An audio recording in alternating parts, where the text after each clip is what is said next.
एक लंबे समय पहले एक गांव में बलराम और गीता नामक पति पत्नी रहते थे। बलराम नारियल पानी बेचता था।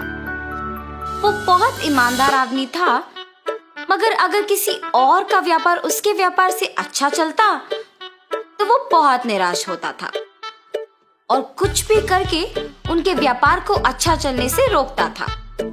एक दिन बलराम नारियल को लेके आने के लिए नारियल के पेड़ के पास जाता है। वहाँ उन पेड़ों के मालिक को देख कहता है, नमस्कार साहब, नारियल लेने आया हूँ। हाँ हाँ, तुम तो आते रहते हो, जितने चाहिए लेके जाओ। और ऐसे एक बंडी पे नारियल को लेके जाता है। बलराम को नारियल लेके जाना वहीं एक नारियल पेड़ पे बैठी एक भूत देखती है। कौन है ये आदमी? हमेशा नारियल लेके जाता है। आज मेरे निवास के पेड़ से भी नारियल लेके गया है। मुझे ये जानना है कि वो इन नारियल के साथ करता क्या है। और ऐसे उसकी बंडी पे चढ़ के उसके साथ जाती है, मगर बलराम को वो दिखाई नहीं देती है। वो उस नारियल के बंडी को एक जगह पे रोक के उन्हें बेचने लगता है। उसके पास बहुत लोग आके नारियल पानी खरीद के पीते हैं।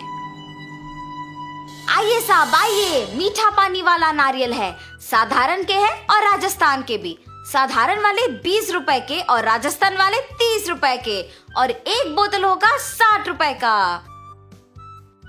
ऐसे जोर जोर से चिल्लाने पर उधर से गुजरते हुए लोग सुन के उसके यहाँ नारियल पानी पीने आते थे। अरे बलराम, बड़े अच्छे नारियल दे रहे हो यार, पानी बहुत मीठा है, इसीलिए मैं हमेशा तुम्हारे ही पास आता हूँ नारियल पानी पीने।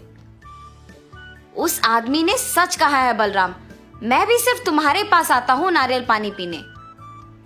मैं बचपन से नारियल पानी का व्यापार कर रहा हूँ ना, इसीलिए मुझे अच्छे नारियल चुनना अच्छी तरह से आता है साहब। अच्छा, तो ये सबको नारियल पानी बेचता है, इसीलिए हमेशा नारियल लेके जाता है। इन सबकी बातें सुनकर मुझे भी नारियल पानी पीने का मन कर रहा है। ऐसे सोचकर वो भूत सामने नारियल पानी पी रहे आदमी के अंदर घुस जाती है और नारियल पानी का स्वाद लेती है।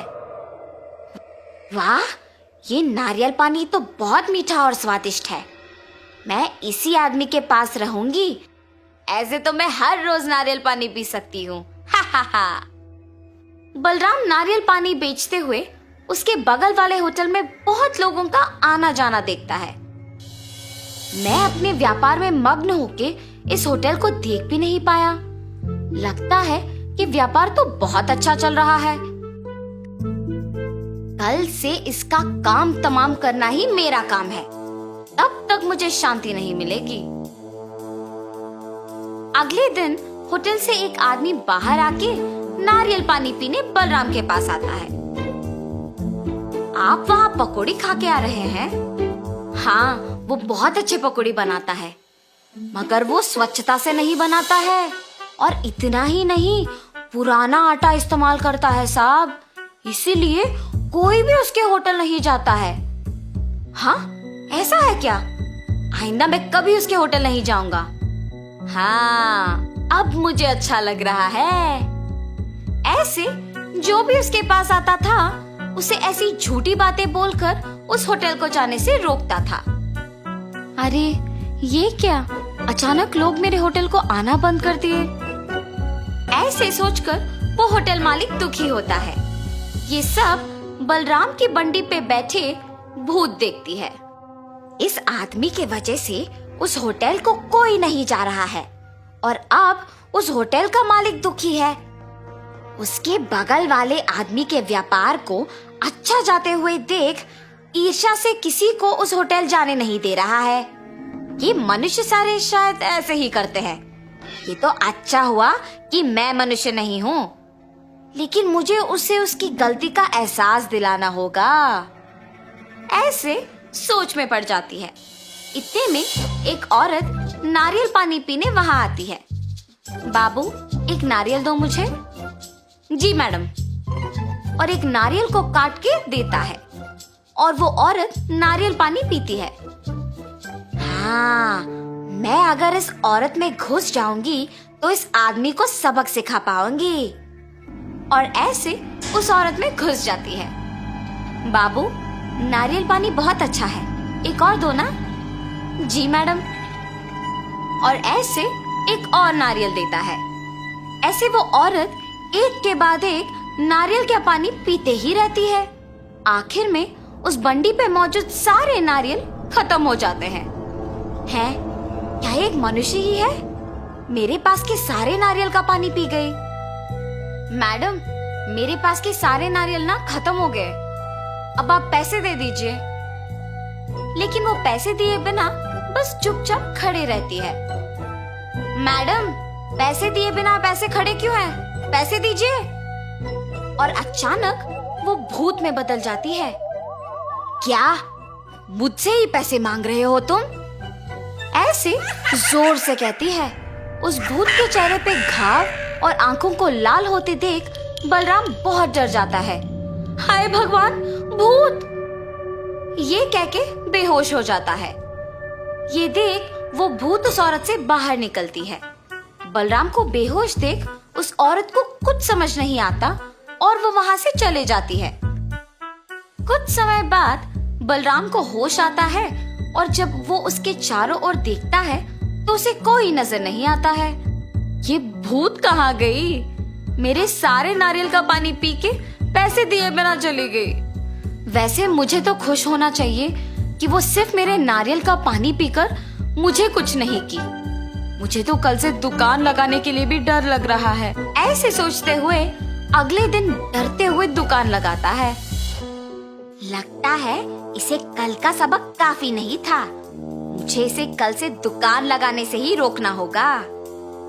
इतने में उसके पास नारियल पानी पीने एक औरत आती है और कुछ आदमी भी आते हैं। ये देख वो भूत उस औरत में घुस जाती है।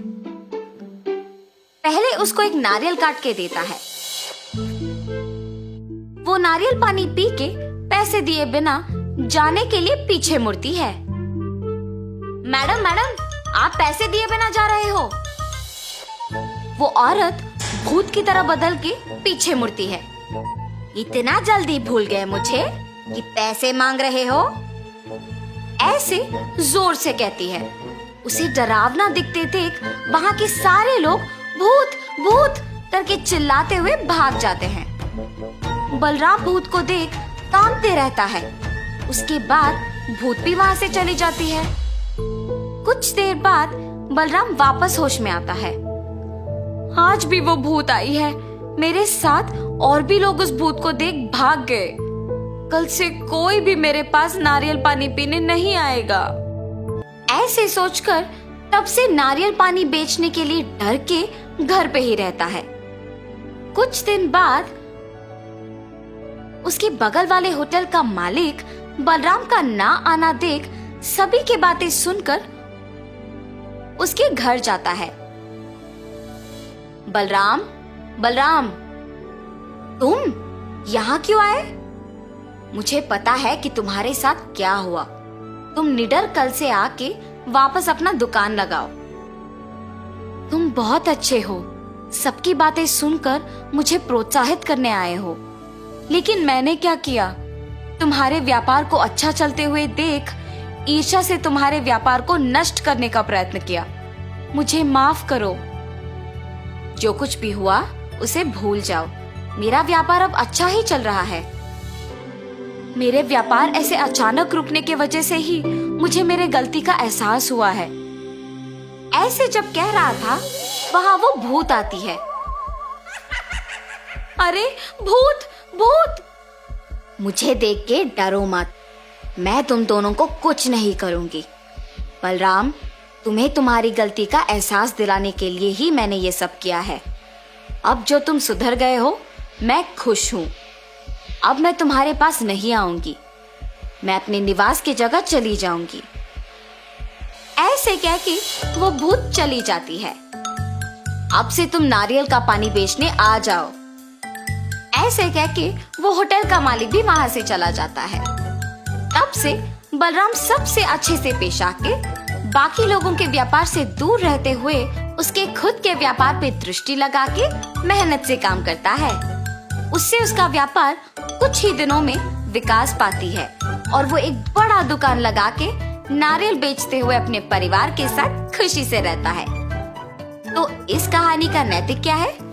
दूसरों की सफलता देख ईर्ष्या से उनका काम बिगाड़ना हमें हमारे काम को दृष्टि से नहीं करने देता है और वो हमें नष्ट कर देता है।